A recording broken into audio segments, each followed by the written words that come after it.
permission for the metal detecting, but it's turned out to be a little bit extra. It's actually a lot of digging. So, would you like to see what's going on? We'll go in there. Come with me. Yeah, so here we are in the graveyard. As you see, it's quite pleasant. Simon's done some work mowing grass or whatever, you know, doing some tidying up.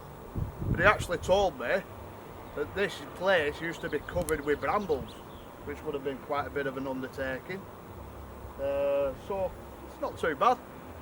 Summer's here, I suppose. A spring anyway, whatever. So you're going to get a bit of flowers, you know, wildflowers growing, so it's going to look a little bit better. So this is the area of concern that he was looking at, and I just said to Simon, I'll dig it out. So here we are, we're digging this area out here. Got all my stuff knocking about. See, I'm in my clothes ready to go. I'm not in my best suit, you know what I mean? I've got all my gear here. I've got my detector, some pot. This weather is boiling.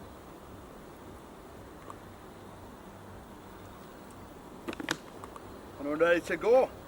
You see this vegetation here, plants and so forth, and that's about the height of the ground there.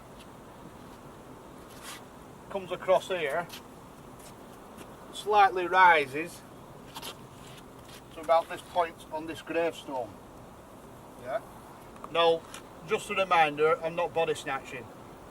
So we're not digging down into graves, we're digging rough soil that's been poured on the top. Well, not poured, developed over time over the top. Maybe dumped over the wall when from the old school behind.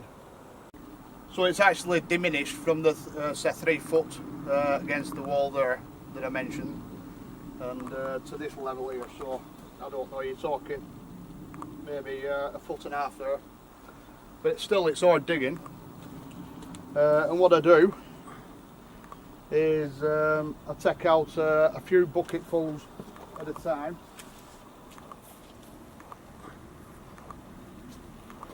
Yeah.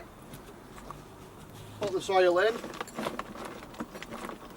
fill up, over to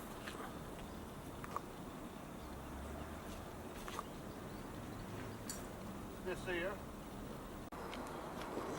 So basically I put a few bucketfuls of soil here.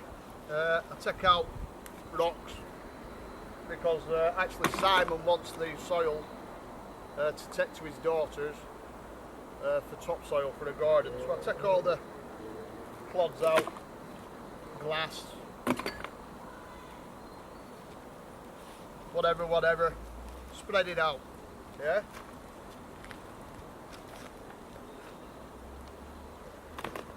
I chuck this, whatever, like pile, and then comes out the detector. Switch the detector on.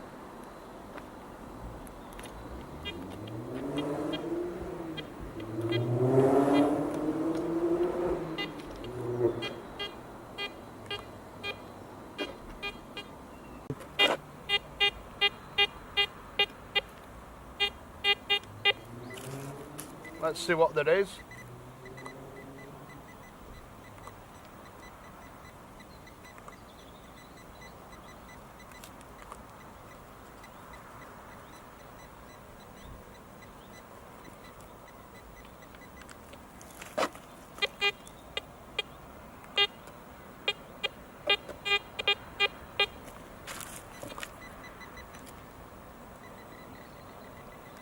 In fact, it's a piece of cork. This detector does pick up cork. Now that sounds like a good signal. So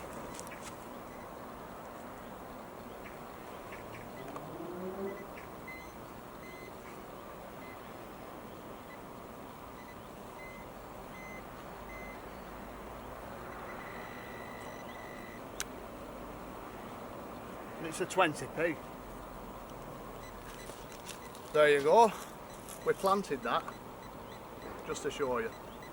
So anyway, yeah, my pinpointer were playing up a bit then. I think the battery's going, but it's still working, so it's still doing its job. Yeah, so what we do, we get this soil then bucketed up and take it over to this pile here, and that's took away by Simon for his daughter's garden.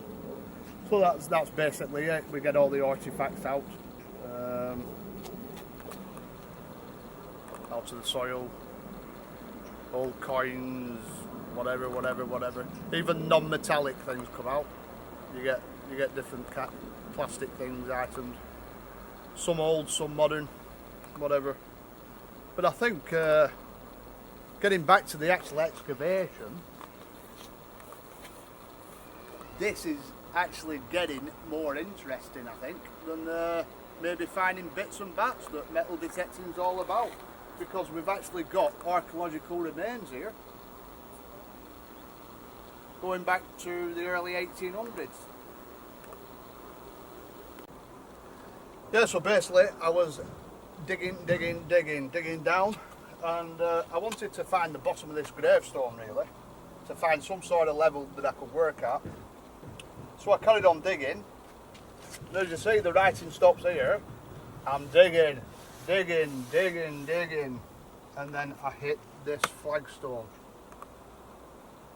Now, when I've hit this flagstone, I then know my depth, but then I want to know the length.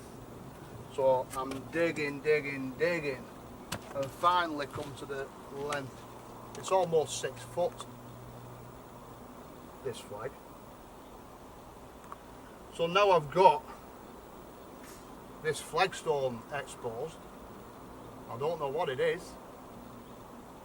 Is it the top of the grave, or is it something to do with this building, which was built later as the boys' toilets for the adjoining school over there? Yeah.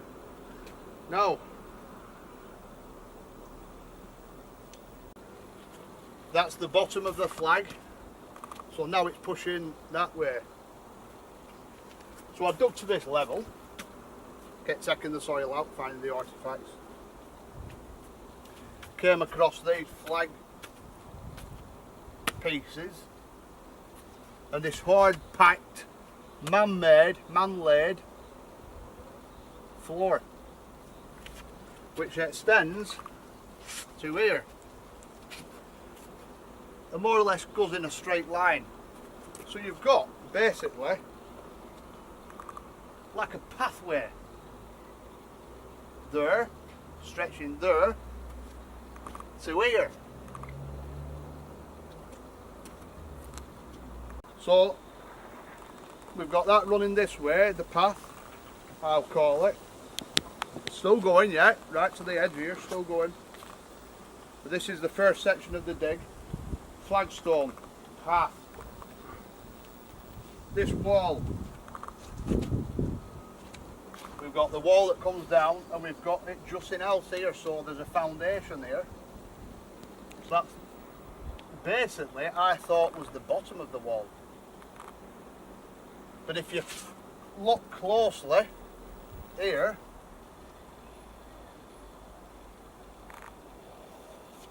it's still going. The stone is still going down. Stop. Yeah, it's still going down. Still going down this wall, so it's hard to say what this is. But if you look at this level here, this looks like where they've started. I could come in. It looks like a wall built on a wall. That's what it looks like, I know.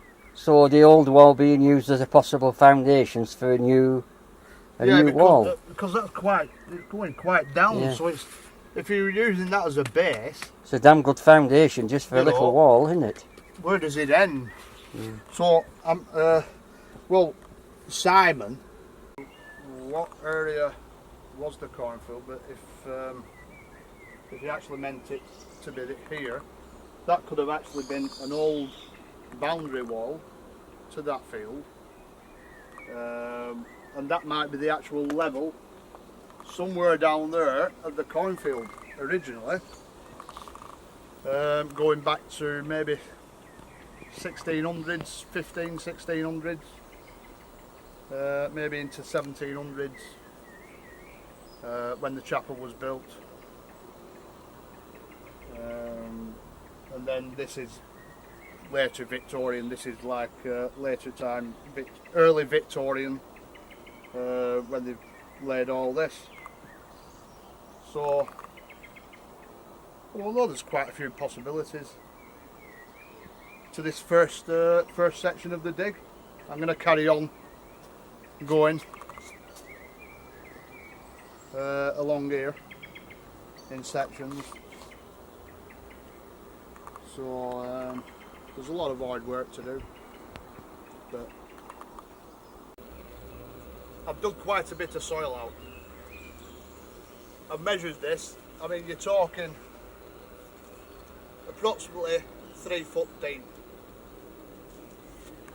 about 8 foot this way, about 10 foot this way. Now the soil originally at about this level has diminished